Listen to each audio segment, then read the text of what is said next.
ಸ್ನೇಹಿತರೆ, ರೈತರಿಗೆ ಟೊಮೊಟೊ ಬೆಳೆಯೋದು ಅಷ್ಟು ಸುಲಭವಲ್ಲ. ದಿನ ಒಂದಲ್ಲ ಒಂದು ದಿನ ರೋಗ ಹುಳುಗಳು ಕಾಟ ಇದ್ದೇ ಇರುತ್ತೆ. ಇವತ್ತು ನಮ್ಮ ತೋಟಕ್ಕೆ ಔಷಧಿ ಸಿಂಪಡಿಸ್ತಾ ಇದ್ದೀನಿ. ಯಾವ ರೋಗಕ್ಕೆ ಯಾವ ಔಷಧಿ ಹೊಡಿತಾ ಇದ್ದೀನಿ ಅಂತ ನಿಮಗೂ ತೋರಿಸ್ತೀನಿ, ಬನ್ನಿ. ಹಲೋ ಫ್ರೆಂಡ್ಸ್, ಎಲ್ರಿಗೂ ನಮಸ್ಕಾರ. ನಾನಿವತ್ತು ಯಾವುದೇ ಎಕ್ಸ್ಪಲ್ಸ್ ಬೈಕ್ ರೈಡ್ ಮಾಡ್ತಾಯಿಲ್ಲ. ನಾನಿವತ್ತು ಮಾಡ್ತಾ ಇರೋದು ನಮ್ಮ ತೋಟದಲ್ಲಿ ಒಂದು 2800 ಟೊಮೊಟೊ ಗಿಡಗಳು ಹಾಕಿದ್ದೀನಿ. ಅದಕ್ಕೆ ರೋಗ ಬಂದಿದೆ, ಸ್ಪ್ರೇ ಮಾಡಬೇಕು. ನಿಮಗೆ ಯಾವ ಥರ ಔಷಧಿಗಳು ಯಾವ ರೋಗಕ್ಕೆ ಬೇಕು ಅಂತ ತೋರಿಸ್ತಾ ಇದ್ದೀನಿ.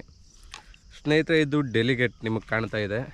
ಈ ಡೆಲಿಗೇಟ್ ಏನಾಗುತ್ತೆ ಅಂದರೆ, ನಿಮಗೆ ಇಲ್ಲಿ ಎಲೆಗಳೆಲ್ಲ ಮಡ್ಚ್ಕೊಳ್ಳುತ್ತೆ. ಆ ರೋಗಕ್ಕೆ ಸೂಕ್ತವಾದಂಥ ಔಷಧಿ ಅಂದರೆ ಡೆಲಿಗೇಟ್ ಮಾತ್ರ. ಅದು ಬಿಟ್ಟು ಆ ರೋಗನ ಯಾವುದೋ ಕಂಟ್ರೋಲ್ ಮಾಡಲ್ಲ. ಇವಾಗ ಹೊಸದಾಗಿ ಎಕ್ಸ್ಪೋನಸ್ ಅಂತ ಬಂದಿದೆ. ಸದ್ಯಕ್ಕೆ ಇದೇ ಬೆಸ್ಟ್ ಅನ್ಕೋತೀನಿ. ಸ್ನೇಹಿತರೆ, ಇದು SLR 525 ಏನಿದೆ, ಇದು ಎಲೆ ಮುದುರ್ಕೊಳ್ಳೋ ಅಂಥದ್ದಕ್ಕೆ ಮತ್ತು ಬಿಳಿ ನೊಣಗಳಿಗೆ ಇದು ಕೆಲಸ ಮಾಡುತ್ತೆ. ಮತ್ತು ಇದು ನೀಮ್ ಆಯಿಲ್. ನಿಮಗೆ ಈ ನೀಮ್ ಆಯಿಲ್ ವಾರಕ್ಕೊಂದ್ಸಲಿ ಸ್ಪ್ರೇ ಮಾಡಿದ್ರೆ ಯಾವುದೇ ರೋಗಗಳು ಕೀಟಗಳು ನಿಮಗೆ ಹತ್ರಕ್ಕೆ ಬರಲ್ಲ. ಒಂದು ವಾರ ಮತ್ತು ಒಂದು ವಾರಕ್ಕೊಂದ್ಸರಿ ಸ್ಪ್ರೇ ಮಾಡ್ತಾನೆ ಇರಬೇಕು. ಇದು ಹಂಗಾದರೆ ಸ್ವಲ್ಪ ಆದಷ್ಟು ರೋಗಗಳನ್ನ ಕಂಟ್ರೋಲ್ ಮಾಡ್ಬೋದು. ಫ್ರೆಂಡ್ಸ್, ಇದೆಲ್ಲ ಡೆಲಿಗೇಟ್ 100 ml ಇದೆ, SLR 525 100 ml ಇದೆ, ಮತ್ತು ನೀಮ್ ಆಯಿಲ್ 100 ml ಇದೆ. ಇದು ಮೂರೂ ನಿಮಗೆ 6 ಕ್ಯಾನ್ಗೆ ಯೂಸ್ ಮಾಡ್ಬೋದು. ಆಮೇಲೆ ಇದನ್ನು ಒಂದೇ ಡಬ್ಬದಲ್ಲಿ ಮಿಕ್ಸ್ ಮಾಡ್ಬೋದು, ಏನೂ ತೊಂದರೆ ಇಲ್ಲ. ಎಲ್ಲ ದೊಣ್ಣೆ ಎಲ್ಲ ನೆಟ್ಟು ತಂತಿ ಎಳೆದು ದಾರ ಎಲ್ಲ ಸ್ವಲ್ಪ ಕಟ್ಟಿದೆ.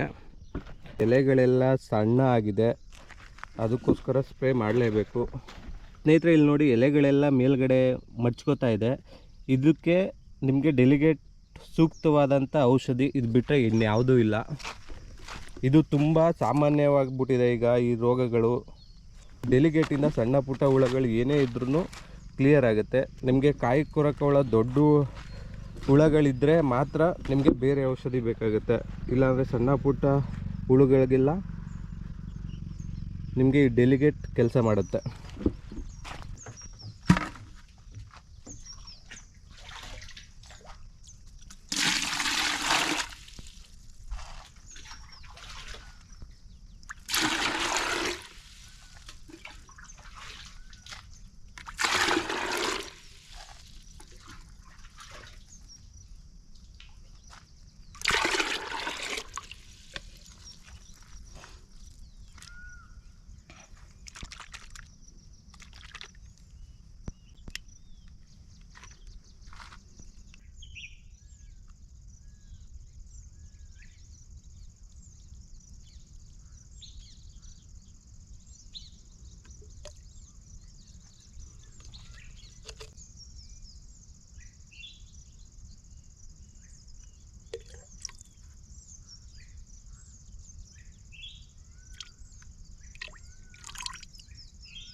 ಫ್ರೆಂಡ್ಸ್, ಅಗ್ರಿಕಲ್ಚರಲ್ಲ, ನೀವೇನೇ ಒಂದು ಕೆಲಸ ಮಾಡಿ ನಿಮ್ಮದೇ ಆದಂಥ ಕೆಲಸಗಳು ತುಂಬ ಇರುತ್ತೆ.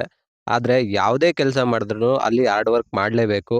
ಹಂಗಿದ್ರೇ ಸಕ್ಸಸ್ ಆಗೋಕ್ಕೆ ಸಾಧ್ಯ ಆಗೋದು. ಓಕೆ ಫ್ರೆಂಡ್ಸ್, ಬಾಯ್. ನೆಕ್ಸ್ಟ್ ವೀಡಿಯೋದಲ್ಲಿ ಸಿಗೋದಾ.